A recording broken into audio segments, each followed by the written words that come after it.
జగన్మోహన్ రెడ్డి గారు నిన్న బహిరంగ సభలో మాట్లాడుతూ 74 సంవత్సరాల కాలంలో అభివృద్ధి చెందని రాష్ట్రం కేవలం ఈ 4.5 సంవత్సరంలో మాత్రమే నేను అభివృద్ధి చేశాను, కాబట్టి మళ్ళీ నాకు ఒక అవకాశం ఇవ్వండి అంటున్నారు. మీరు చూస్తే జగన్మోహన్ రెడ్డి గారు గెలిచిన తర్వాత ఏ రంగం శిథిలావస్థకు వచ్చిందో మీరు చూసుకోవచ్చు. కార్మిక రంగం కానీ, ఆర్టీసీ కానీ, అంగన్వాడీ కానీ, ఆశా వర్కర్ కానీ, ధరల పెంపు కానీ, కరెంటు ఛార్జీలు కానీ, ఏవి చూసుకున్నా అందరు ఇబ్బంది పడుతూనే ఉన్నారు సామాన్య ప్రజలు. ఇంకా ఎక్కడ అభివృద్ధి చెందినట్టు? ఇవాళ చూస్తే మీరు మున్సిపల్ వర్కర్స్ ధర్నా చేస్తూ ఉన్నారు, ఆశా వర్కర్స్ ధర్నా చేస్తూ ఉన్నారు, అంగన్వాడీ వర్కర్స్ ధర్నా చేస్తూ ఉన్నారు. అసలు వచ్చిన 6 నెలల్లోనే భవన కార్మికుల్ని రోడ్డు మీద పడేశాడు. 25 మంది భవన కార్మికులు ఆత్మహత్య చేసుకున్నారు. ఇవన్నీ ఆయన వచ్చిన తర్వాతే జరిగినాయి కదా. ఆయన వచ్చిన తర్వాత జరగలేదని చెప్పండి. రైతులు ఎక్కువ మంది ఆత్మహత్య చేసుకుంది కూడా ఈయన హయాంలోనే. రైతు వారీగా ఈయన ఏం ఆదుకున్నాడు? క్రాప్ ఇన్సూరెన్స్లు కూడా కట్టలేదు. ఎంతోమంది అప్పుల పాలైపోయి చచ్చిపోతూ ఉన్నారు. మరి ఇంక అభివృద్ధి ఎక్కడ చెందిందని చెప్తున్నాడు ఆయన? దేని గురించి చెప్తున్నాడో కూడా అర్థం కావట్లేదు. బటన్లో నొక్కాను అంటాడు. 10 పైసలు ఇచ్చి రూపాయి తీసుకుంటున్నాడని ప్రజలు ఎక్కడికి వెళ్ళినా చెప్తా ఉన్నారు. సో దీన్ని ఏ విధంగా ఆలోచించాలి? ఇప్పుడు మీ ఇల్లే ఉంది, మీ నాన్నగారు ఉన్నారు, అప్పు చేసి తీసుకొస్తారు 100 రూపాయలు, 10 రూపాయలు ఇంట్లో ఖర్చు పెడతారు, 90 రూపాయలు ఆయన జేబులో పెట్టుకుంటున్నారు. ఈ ఎలా తీరుస్తారు అని అడిగితే చివరికి మీ మీద పడుద్ది కదా భారం. కొడుకులుగా మీరే తీర్చాలి కదా తర్వాత. ఈ యొక్క సింపుల్ లాజిక్ రాష్ట్రంలో ఎందుకు అవలంబించరు? సామాన్య ప్రజలంతా ఇదే ఆలోచిస్తూ ఉన్నారు. ఇప్పుడు 11 లక్షల కోట్లు అయిందంటున్నారు అప్పు. టీడీపీ హయాంలో అతను దిగిపోయే టయానికి 1,80,000 కోట్ల అప్పు ఉందన్నారు. మరి 5 సంవత్సరాల్లో ఈయన ఎంత చేశాడు అప్పు? 5 రెట్లు ఎక్కువ చేశాడు. ఈ డబ్బంతా ఎక్కడికి వెళ్ళింది? ఒక రోడ్డు వేయలేదు, ఒక బ్రిడ్జి కట్టలేదు, ఒక ప్రాజెక్టు కట్టలేదు, ఒక ఇండస్ట్రీ కట్టలేదు, చిన్న చిన్న అగ్రికల్చర్ ఫార్మ్స్ కూడా చేయలేదు. ఏమన్నా రిసోర్సెస్ ఏమన్నా తీసుకొచ్చాడా? ఒక కంపెనీ ఏమన్నా పెట్టించారా? ఇవేమీ చేయలేదు.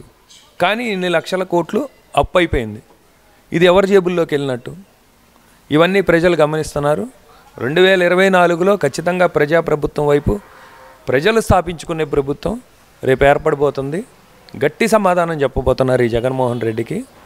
ఇతను ఇప్పుడు వరకు మీడియాను అడ్డం పెట్టుకొని, ఛానల్స్ని అడ్డం పెట్టుకొని, రకరకాల యూట్యూబ్ ఛానల్స్ ద్వారా ఇతని గురించి పొద్దున్న లేస్తే సాయంత్రం వరకు జనాల్లో నేను హైప్ చేసుకోవటం తప్ప ప్రాక్టికల్గా వెళ్ళండి. నేను 95% నా మేనిఫెస్టోని తీర్చానని చెప్తాడు. అసలు ఆ మేనిఫెస్టో ఎంతమందికి తెలుసు? ఏ బజార్ కన్నా వెళ్ళండి, ఒక 10 మందిని అడగండి, జగన్ గారి మేనిఫెస్టో మీకు తెలుసా అని అడగండి. మాకేం తెలుసు అంటారు. రోడ్డు మీదకి వచ్చి ఆయన 100ల కొద్ది వాగ్దానాలు చేశాడు, అవి నమ్మేశారు. మేనిఫెస్టో ఎవడికి వెళ్ళింది? అసలు ప్రజలు నమ్మింది. నువ్వు రోడ్డు మీదకి వచ్చి 100ల కొద్ది వాగ్దానాలు చేసి అవన్నీ గాలికి వదిలేసేసి నేను బటన్ నొక్కానని చెప్పుకుంటూ ఆ బటన్ నొక్కిన డబ్బులకి 3 జనాల్ని దగ్గర నుంచి పీడిస్తూ అప్పులు చేసిన డబ్బులన్నీ మద్యం రూపంలో, ఛార్జీల రూపంలో, జే ట్యాక్స్ రూపంలో జేబుల్లో పెట్టుకుంటున్న జగన్మోహన్ రెడ్డి ఇంకా రాష్ట్రాన్ని 50 సంవత్సరాలు వెనక్కి తీసుకెళ్ళాడు. ఇది ప్రజలంతా గమనిస్తున్నారు. ఖచ్చితంగా 2024లో తెలుగుదేశం, జనసేన, ప్రజాప్రభుత్వం స్థాపించబోతుంది. తెలుగుదేశం, జనసేన కలిసి వెళ్తుందన్నారు. అదేవిధంగా పవన్ కళ్యాణ్ గారిని 4 పెళ్ళిళ్ళు చేసుకున్నారు. ఏ సభకి వెళ్ళినా సరే 4 పెళ్ళిళ్ళు చేసుకున్నారు, 4 ఏళ్ళకి ఒకసారి మారుస్తున్నారు భార్యలని చెప్పి జగన్మోహన్ రెడ్డి గారు మాట్లాడుతున్నారు. ఇలాంటి వ్యాఖ్యల్లో పవన్ కళ్యాణ్ గారిని ఏ విధంగా రిసీవ్ చేసుకుంటారంటారు ప్రజలు? రైట్, మీరు మంచి క్వశ్చన్ అడిగారు. ఇప్పుడు ఈ దేశంలోనే ఏదన్నా పార్టీ అధినాయకుడు తన సొంత స్వలాభం చూసుకోకుండా ప్రజలు బాగుండాలి, రాష్ట్రం బాగుండాలి అని ఆలోచన చేసిన వ్యక్తి పవన్ కళ్యాణ్ గారు. భారత ప్రధాని గారు ఏ ముఖ్యమంత్రిని ఆయన పక్కన కూర్చోబెట్టుకొని నా పక్కన ఇతను ఉన్నాడు అని చెప్పిన దాఖలాలు ఏ ప్రధానమంత్రి అయినా ఉన్నాడా? అక్కడే మీరు అర్థం చేసుకోవాలి పవన్ కళ్యాణ్ గారి నిజాయితీ, నిబద్ధత, ఆయన కమిట్మెంటు. ఇవాళ కౌలు రైతులు చనిపోతే కుటుంబాలన్నీ అస్తవ్యవస్థ అయిపోయినాయి. కనీసం గవర్నమెంట్ చేయాల్సిన పని చేయకుండా, అసలు ఆ రైతులను పట్టించకుండా వాళ్ళ పిల్లలు ఏమైపోయారు. ఇప్పుడు పెద్ద దిక్కుపోతే ఎలా బతుకుతారు ఫ్యామిలీస్? అసలే అప్పుల్లో ఉన్నారు వాళ్ళు. ఆ అప్పులు బాధ భరించలేక చనిపోయారు.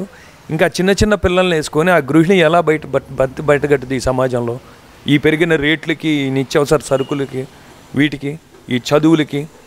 అలాంటి వాళ్ళు చాలామంది కన్నీళ్లు తుడిచిన వ్యక్తి ఈ దేశంలో ఎవరన్నా ఉన్నారంటే పవన్ కళ్యాణ్ గారు. అలాగే రైతులకి, ఇప్పుడు ఏ ఉద్యోగికైనా సరే, గవర్నమెంట్ ఉద్యోగికి తను రిటైర్ అయిన తర్వాత పెన్షన్ వస్తుంది. కానీ రైతు భూమి మీదే బతికాడు, భూమి మీదే చనిపోతాడు. అతనికి ఒక ఏజ్ అయిపోయిన తర్వాత ఈ రెక్కలన్నీ కాయ కష్టం చేసిన తర్వాత అవి పనిచేయనప్పుడు వృద్ధాప్యంలో అతన్ని పట్టించుకునే వాళ్ళు చాలా తక్కువ మంది ఉంటారు. ఇవాళ మీరు ఏ అనాథాశ్రమంకి వెళ్ళి కనుక్కున్నా 10 మందిలో 6 రైతులే ఉంటారు. వాళ్ళని చూసేవాళ్ళు లేక వాళ్ళు ఇబ్బంది పాలు పడుతున్నారని చెప్పి దేశంలోనే మొట్టమొదటిసారిగా రైతులకి పెన్షన్ ఇవ్వాలి అని ఆలోచన చేసిన వ్యక్తి కూడా పవన్ కళ్యాణ్ గారు. ఇంకా విద్యా వ్యవస్థ, స్టూడెంట్స్ యొక్క భవిష్యత్తు, వీటన్నిటి గురించి గళమెత్తి మాట్లాడినోడు పవన్ కళ్యాణ్ గారు. మీరు ఇంకా చూసుకుంటే ఈ టాపీ వర్కర్సు, వీళ్ళందరికీ కూడా మొట్టమొదటిసారి వాళ్ళ యొక్క కష్టాలు కానీ, వాళ్ళ యొక్క బాధలు కానీ తెలుసుకొని మద్దతుగా నిలిచిన వాళ్ళు పవన్ కళ్యాణ్ గారు. చేనేత కార్మికులు కానీ, మీరు ఏ రంగం చూసుకున్నా కానీ ప్రతి ఒక్కళ్ళకి కళ్యాణ్ గారి యొక్క ఆశయాలు, కళ్యాణ్ గారి యొక్క ఆలోచనలతో ఆయన ఈ రంగాలన్నింటినీ కుదేలు అవ్వకుండా, నేను ఇలా చేస్తాను, ఇలా నన్ను నమ్మండి, నేను మీ భవిష్యత్తుని తీర్చిదిద్దుతాను అని చెప్పి ఆయన ఒక ప్రణాళిక ప్రతి ఒక్కరిని కలిసి ఎక్స్ప్లెయిన్ చేస్తూ వాళ్ళందరి మన్నులు పొంది ఇవాళ రాష్ట్రంలో జగన్కి కరెక్ట్గా ఎవరయ్యా ధీటుగా మాట్లాడి జగన్ చేసిన నష్టాన్ని, ఈ రాష్ట్రాన్ని మళ్ళీ ఎలా పూడ్చగలం, ఈ రాష్ట్రంలో ఎలా తీసుకురాగలం అభివృద్ధి అంటే అది పవన్ కళ్యాణ్ గారు సాధ్యం అని చెప్పి ఇవాళ మీరు ఎక్కడ వెళ్ళినా పవన్ కళ్యాణ్ గారిని మొన్నటి వరకు సినిమాలాగా చూశారు. కానీ ఇవాళ జనం పవన్ కళ్యాణ్ గారికి సినిమాలకు అతీతంగా, ఫ్యాన్స్కి అతీతంగా, కులాలకు అతీతంగా, మతాలకు అతీతంగా కొన్ని లక్షల మంది వస్తున్నారంటే ఒక వ్యక్తికి రూపాయి ఖర్చు పెట్టకుండా, అది ఆయన నిజంగా ఆయన పట్ల ప్రేమ, ఆయన యొక్క ఆలోచన విధానం ఇవన్నీ ఆదరించిన తర్వాతే జనాల్లో ఇంత స్పందన వస్తుంది. దీన్ని ఎలాగైనా సరే బ్రేక్ చేయాలి, మనం చేసే పనుల మూలాన మైనస్ అయిపోయామని జగన్మోహన్ రెడ్డి కుట్రపూరితంగా వెళ్ళిన సభల్లో, ఆయన వెళ్ళిన సభ గురించి చెప్పుకోవట్లేదు, ఆయన చేసిన ఏదన్నా అభివృద్ధి ఉందా, లేదు, ఆయన చెప్పుకోవడానికి ఏమీ లేదు. చెప్పుకోవడానికి ఏం లేక ఏం మాట్లాడుతున్నాడు? కళ్యాణ్ గారి వ్యక్తిగత జీవితం గురించి, వ్యక్తిగత జీవితాలు కళ్యాణ్ గారు ఏమని చెప్పారు? పిల్లలందరూ ఎవరన్నా టెంప్ట్ అయ్యి ఫ్యాన్స్ మాట్లాడతారేమో, మన ఇంట్లోనూ ఆడబిడ్డలు ఉన్నారు, మనం ఎప్పుడు అగౌరవపరచకూడదు, మనం హుందాగా ఉందాం, పాలసీ పరంగా మాట్లాడండి, ఎక్కడ మాట్లాడినా అని చెప్పి మా అందరికీ క్లీన్ ఇన్స్ట్రక్షన్స్ ఇచ్చారు. అంటే ఆయన నిబద్ధత చూడండి, మీరు ఎక్కడా లూజ్ టాక్ చేయనీరు. మీరు చూసుకుంటే ఈ వైసీపీ ఉన్న బ్రాండ్లో ఉన్నోళ్ళందరూ వ్యక్తిగత జీవితాల గురించి, బూతుల గురించి, అసలు కొత్త హిస్టరీలో లేని కొత్త బూతులన్నీ వైసీపీ పార్టీ వచ్చిన తర్వాతే వచ్చినాయి. వ్యక్తిగత దాడులన్నీ వైసీపీ పార్టీ తర్వాతే మనం చూస్తూ ఉన్నాం. ఇదంతా ఈ రాజకీయ కుట్రలో భాగంగానే వ్యక్తిగత జీవితాన్ని మాత్రమే మాట్లాడే ముఖ్యమంత్రి ఎవడైనా ఉన్నాడు అంటే ఆ దరిద్రుడు జగన్మోహన్ రెడ్డి. మీరు వ్యక్తిగతం అన్నారు కదా, వ్యక్తిగతానికి వచ్చేసరికి పవన్ కళ్యాణ్ గారిని, అదేవిధంగా లోకేష్ గారి తల్లిని కానీ, చంద్రబాబు గారి భార్యను కానీ విపరీతంగా విమర్శించినటువంటి మంత్రి రోజా గారు కావచ్చు, కొడాల నాని గారు కావచ్చు, అదేవిధంగా మధుసూదన్ రెడ్డి గారు కావచ్చు, ఇలా చాలామందికి కూడా వైసీపీ ఎమ్మెల్యే టికెట్ మళ్ళీ ఇస్తున్నారు. దీన్ని ఏ విధంగా చూడొచ్చు అంటారు? ఇప్పుడు ఒక నాయకుడిని ఎంచుకోవాలంటే ఆ నాయకుడికి ఒక క్వాలిటీస్ ఉండాలి. వైసీపీలో వాళ్ళు యాక్సెప్ట్ చేసిన నాయకుడు ఎవరు? జగన్మోహన్ రెడ్డి. ఫస్ట్ ఆ సొంత పార్టీ కాదు, ఎవరి దగ్గర లాక్కొచ్చిన పార్టీ. వీళ్ళందరూ అతన్ని ఫాలో అవుతూనే అతను ఏం మాట్లాడితే దానికి 2 ఇంతలు మాట్లాడి జబ్బలు కొట్టుకుంటూ ఉంటారు. అలా మాట్లాడితేనే వీళ్ళకి ఆ పార్టీలో మనుగడ ఉంటుంది. పవన్ కళ్యాణ్ గారిని విమర్శిస్తేనో, ప్రతిపక్షాలను విమర్శిస్తేనేనో జగన్మోహన్ రెడ్డి గారు దగ్గర తీస్తారు. ఈడు నాలాంటోడే, నా పక్కన నాలాంటోళ్లే ఉండాలని చెప్పి, అందుకని చెప్పి వాళ్ళు విమర్శిస్తూ ఉన్నారు. ఇక వ్యక్తిగత జీవితాలు ఇక వాళ్ళందరికీ మనం చెప్పుకోవసరం లేదు. ఎవరు ఏ ప్లాట్ఫామ్ నుంచి వచ్చారో జనాలందరికీ తెలుసు. ఇవాళ జనాలు నమ్మే పరిస్థితి లేదు. ఇక వాళ్ళు ఏంటంటే పాలసీగా, అభివృద్ధి పనులుగా ఏమీ మాట్లాడలేరు. కాబట్టి ఈ బ్యాచ్ అంతా అలీబాబా 40 దొంగల్లాగా మన వంశీ గారు ఆల్రెడీ చెప్పారు. ఇప్పుడు ఆ 40 దొంగల్లో ఆయన కూడా జాయిన్ అయిపోయాడు. కానీ వైసీపీ పార్టీ అంటేనే అలీబాబా 40 దొంగలు అని చెప్పి వల్లభనేని వంశీ గారు ఆల్రెడీ చెప్పారు. మీకు ఉదాహరణ వాళ్ళల్లో చేరిన వంశీ గారే ఉన్నాడు. ఎందుకు చెప్పాడు ఆయన 40 దొంగలు అని చెప్పి? ఎందుకంటే దొంగలంతా ఒక చోటికి చేరారు. అలాగే వ్యక్తిగత జీవితాలు విమర్శలు చేసేవాళ్ళంతా ఒక చోట చేరారు. తగిన బుద్ధి ప్రజలు ఖచ్చితంగా చెప్తారు వీళ్ళకి. మీరు ఇంతకుముందు అన్నారు రైతులకు అండగా నిలబడాలని చెప్పేసి, పింఛన్ ఇవ్వడానికి కరెంటు బిల్లుకి లింక్ పెట్టిన జగన్మోహన్ రెడ్డి ప్రభుత్వం, అదేవిధంగా మీరు మాట్లాడుతూ అన్నారు అంగన్వాడీ వాళ్ళు మున్సిపాలిటీ వాళ్ళు ధర్నాలు చేస్తున్నారు. అంగన్వాడీ వాళ్ళు ధర్నాలు చేస్తుంటే వాలంటీర్లు జీతాలు పెంచడం ఏ విధంగా చూడొచ్చు? వాలంటీర్లకు కూడా పెంచింది 750 రూపాయలు. మనం అది కూడా గమనించాలి. వాలంటీర్లు ఏం సాటిస్ఫాక్షన్గా లేరు. వాలంటీర్లుగా చేసేవాళ్ళందరూ విద్యార్హతలు తీసుకోండి మీరు. ఇవాళ బర్రెలు కాసేవాడు ఒక్కొక్క బర్రెకి 300 రూపాయలు తీసుకుంటున్నాడు. ఒక 20 బర్రెలు తీస్తే 6,000 వస్తాయి అతనికి కాసేవాడికి. వాలంటీర్కి ఎంత వస్తున్నాయి? డిగ్రీలు చదివి పీజీలు చదివి ఎటు వెళ్ళలేక, సరే ఏదో ఒకటి మనం సర్వీస్ ఓరియంటెడ్ అంటున్నారు చేద్దామని చెప్పి వాళ్ళను కూడా వాళ్ళ శ్రమను దోచుకుంటూ వాళ్ళకు కూడా 700 రూపాయలు పెద్ద పెంచింది ఏం కాదు లెక్కలో చూసుకుంటే. అంటే కంపేర్ చేయకూడదు. మన అంగన్వాడీకి వీళ్ళకి పెంచారు వాళ్ళకి పెంచారని కంపేర్ చేయకూడదు. బట్ మీరు అడిగారు కాబట్టి మేము చెప్తున్నాం.